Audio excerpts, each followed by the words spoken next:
you didn't, you are saying you're wrong. Your feelings are wrong. And so acknowledge that existing state. And once again, for that goal, just think about what is the end goal? What do you want? You want to be a successful actress. Broad, first party, it's not about the critics. It's just you want to be many, many ways to do it.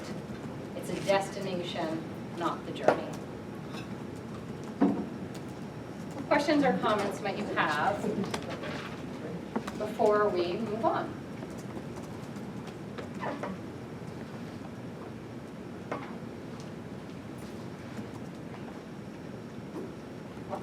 So here are our outcomes for our time today. Spend some more time internalizing the problem-resolving map. So it's a short map, right? And there is a lot of complexity to it. So you're going to spend some time really internalizing that today. And then you learned about the tool cluster of PACE yesterday. You are going to learn about the tool cluster of leading today. And then integrating the maps and the tools of cognitive coaching. Remembering those tools of pausing, paraphrasing, pausing, posing questions, and the maps. Putting all of that together today on day 8. In our agenda, which is also over here, so we spent some time reconnecting to yesterday. And then you're going to spend some time listening for states of mind, because you're going to have a chance to put together some of the learning that you've had before with states of mind, with crafting mediative questions. Pulling all that together is what's going to help you right here in this part. And then you are going to engage in what's called a state of mind graffiti, where you will come up with some questions to raise states of mind. Today is actually almost like a full day model. And what's going to happen is, and Jenny is actually going to be the one sharing a problem. We like to have one of the trainers do it because the person who is sharing the problem is basically removed from the learning for the entire day. Because it's almost like a full day model. There are multi-steps to it. And we don't want to remove one of you from that training to share an issue. So Jenny is going to share an issue. And so you will listen to her states of mind, then you will craft some questions. You'll see I'll do a case, and then you will craft some questions for her. And then you're going to have a lot of time to dig into the lead. And again, that's this part here.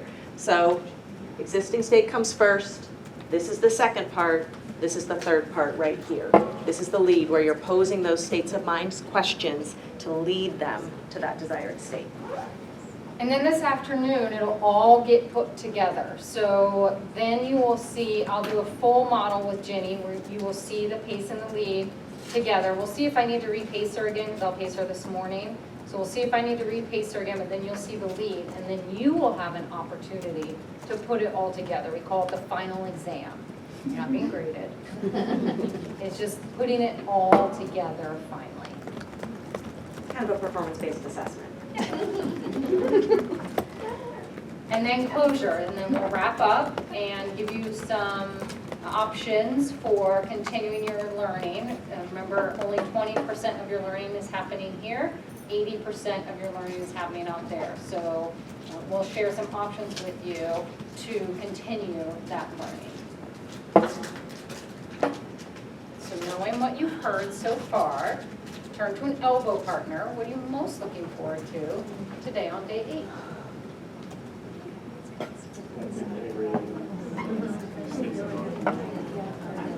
Any other questions between questioning do I feel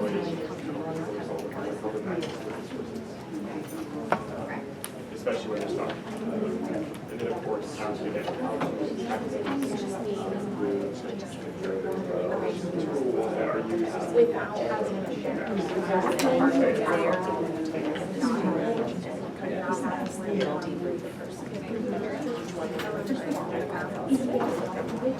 And then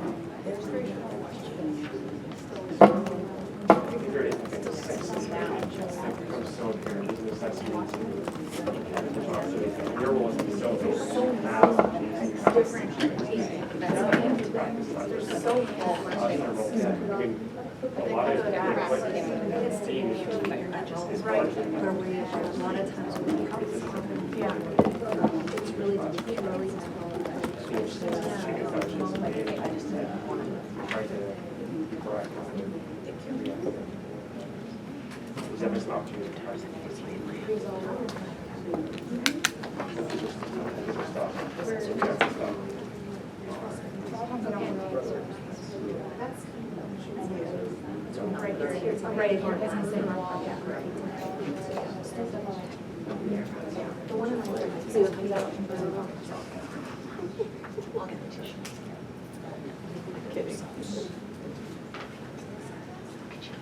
Can you sit like this, please? Exactly. Yeah, just do that.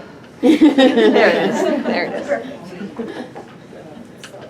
So you are going to have an opportunity to listen to Ginny share an issue, and what you are doing while she is sharing is you are thinking about where are her states of mind. So if you look on page 110 in your learning guide, you will see a chart that looks like the one on the screen.